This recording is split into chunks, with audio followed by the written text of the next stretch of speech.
আসসালামু আলাইকুম এভরিওয়ান। আজকে আমরা এই ফুল গাছটিকে একটি বড় টবে রোপণ করব। টবে রোপণ করার জন্য আমি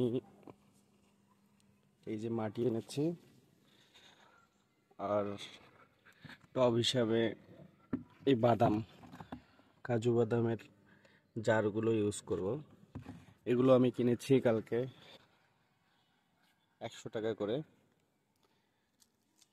এখানে রেখেছি গোবর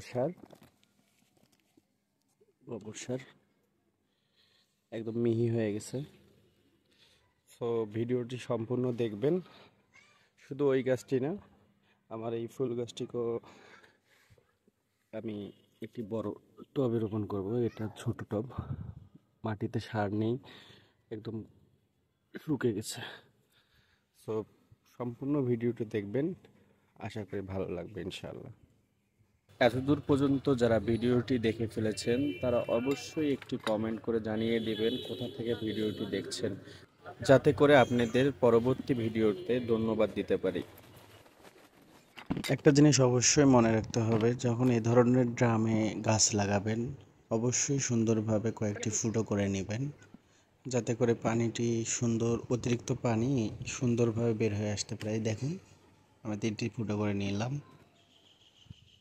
টবে গাছ লাগানোর ক্ষেত্রে মাটি ও সার যতটুকু সম্ভব ঝরঝরে করে নিতে হয়, তাই একটু ঝরঝরে করে নিলাম। এখন টবের নিচের অংশে কিছুটা মাটি দিয়ে নিলাম।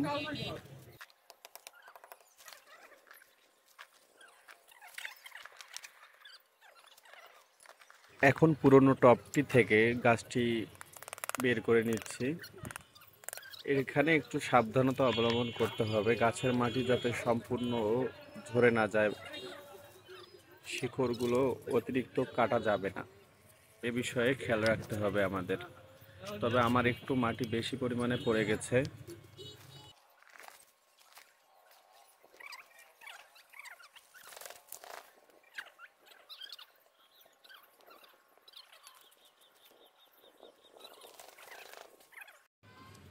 গাছ বাগানের সুন্দর সুন্দর ভিডিও পেতে অবশ্যই আমাদের এই চ্যানেলটি সাবস্ক্রাইব করবেন এবং লাইক কমেন্ট শেয়ার করবেন।